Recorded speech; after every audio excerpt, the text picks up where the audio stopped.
Bom dia, pessoal. Vamos lá para mais uma aulinha nossa hoje. Hoje é a nossa aula 4, né, do nosso repositório. Eu não vou nem falar o nome da aula, né, dar o título da aula, porque eu não entendi muito bem, né? O título está totalmente diferente da aula. Enfim, vamos lá. Vamos falar, gente, sobre umas teorias que foram elaboradas em séculos anteriores que geraram vários entendimentos equívocos, né, para nossa época agora, né? Porque na época que não foi elaborado, né? Como a gente sabe que a moral, conforme o período, ela muda, né? O que parecia moralmente correto antigamente, hoje em dia não é mais, né? Na verdade, se você for fazer uma análise, nunca foi. Porém, o entendimento das pessoas era outro, o contexto era outro, né? Não que era correto naquela época, né? Já era errado, porém, a moral da época não permitia esse entendimento, né? Vamos lá. O que nós vamos falar agora? Vamos falar sobre darwinismo social, né? Vamos lá. Darwinismo social, para começar, não tem nada a ver com o Darwin. Esse cara aqui, ó.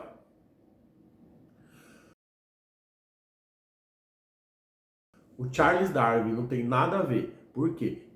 O Charles Darwin elaborou em 1859, ele fez uma viagem pelo mundo, veio aqui para a América do Sul, ele elaborou a teoria da evolução das espécies, né? Ali ele analisou as espécies, viu como que elas evoluíam, como que elas se adaptavam, tudo isso. E mais para frente, ele começou a falar também da evolução humana, ele começou a pesquisar, começou a escrever, ele começou a escrever o livro A Origem do Homem e a Seleção Sexual. Porém, esse livro está inacabado, ele não acabou esse livro, ele começou a fazer um estudo, né? Só que aí chegou esse outro camarada aqui, ó, o Herbert Spencer, e olha o que ele fez. Ele pegou essas teorias do Darwin, né, que falavam da natureza, dos animais, tudo, né? Pegou trechos dessa daí que ele começou a falar do ser humano, né, e criou o darwinismo social. O que ele fez? Ele fez uma transposição das ideias das ciências naturais, né, para a realidade sociocultural. Isso talvez externalizando os seus próprios pensamentos, né, as suas próprias concepções da sociedade, do ser humano, né? O que esse darwinismo social compreendia? O que ele dizia? Ele praticamente dizia que o ser humano podia ser dividido por raças mais evoluídas, menos evoluídas, né? E, né, para nossa surpresa, quem era a raça mais evoluída na escala que o Spencer colocou? Claro, o europeu branco, né? Tinha o europeu branco, depois tinha o americano, depois inclusive tanto o americano, por quê? Porque ele veio descendeu diretamente dos europeus, os asiáticos, né? E por último lá, os povos africanos e os povos originários da América do Sul. Olha o problema que isso causou para a humanidade durante muito tempo, essa teoria, que inclusive foi aceita, ela foi aceita na época, né? Ela foi praticada, aceita e praticada, né?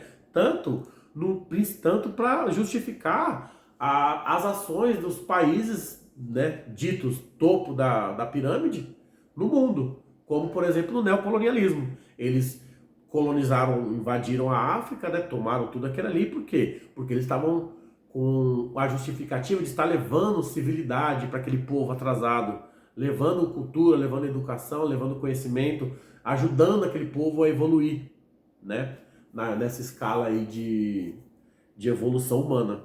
Olha que absurdo, né? Porque o Darwin não estava falando nada disso. Darwin estava estudando as espécies, os passarinhos, as tartarugas, estava lá estudando, e o cara pegou, usou isso para trazer para uma realidade sociocultural, né?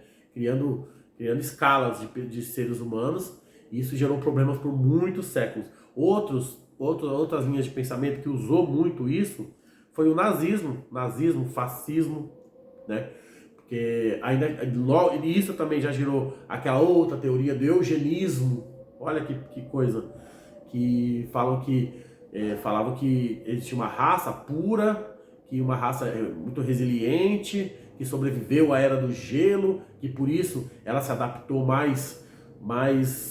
se adaptou melhor às condições, desenvolveu melhor o seu cérebro, né? Isso gerou vários problemas, essa questão do do darwinismo social. Teve um outro teórico, esse camarada aqui, ó, Cesare Lombroso, ele é italiano, ele é o pai da criminologia, né? Ele chegou ao ponto que ele criou uma teoria, ele deu esse fora, muito grande, é um grande fora. Ele criou uma teoria que era chamada de criminoso nato, né? Ele dizia que os estudos dele lá da época, lá, né, que inclusive foram aceitos por um bom tempo, ele dizia que a pessoa, dava para ver a pessoa, o criminoso, pela cara, porque o que a pessoa era por dentro, ela externalizava por fora. Ou seja, né, resumindo no português claro, o branquinho, louro, do olho azul, não era criminoso, não tinha como. Agora, o negro, forte, rosto com traços mais fortes, esse poderia ser um criminoso nato, né? Esse tinha tendências a ser criminoso porque ele externava para fora o que ele era por dentro. Olha que absurdo.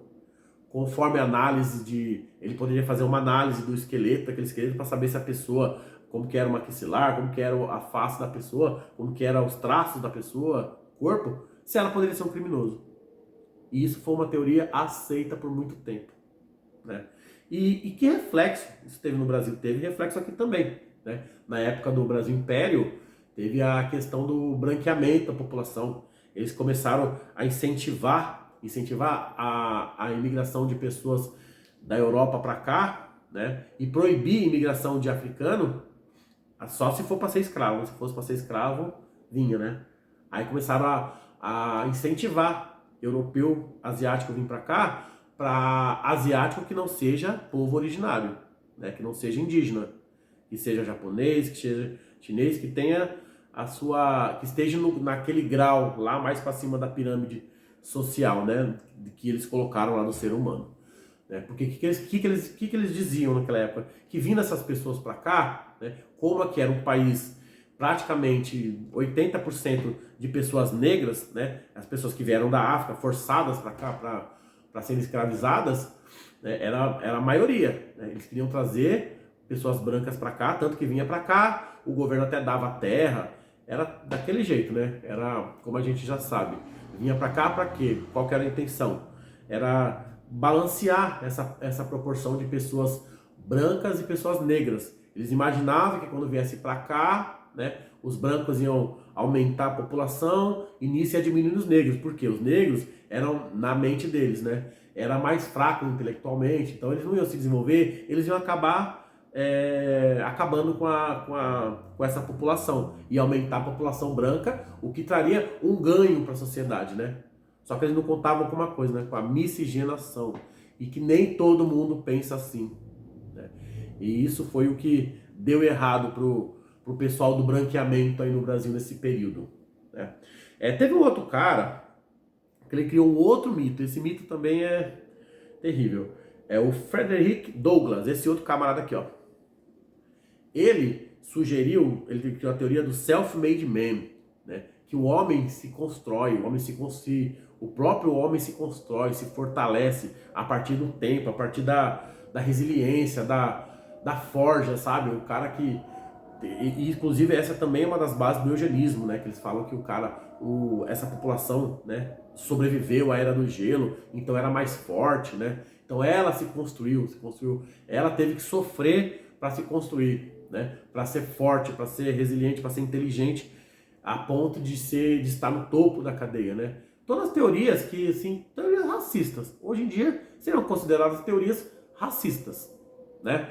E que hoje não faz o menor sentido mais, porque faz sentido, né? A gente contemporâneo agora, a gente sabe que darwinismo social, o ser humano dependendo teve graus de evolução, não faz sentido, né, gente? Então, gente, a aula essa, é bem curtinha, é bem simples. Vamos debater mais na sala de aula, tá? Vamos fazer atividade e obrigado.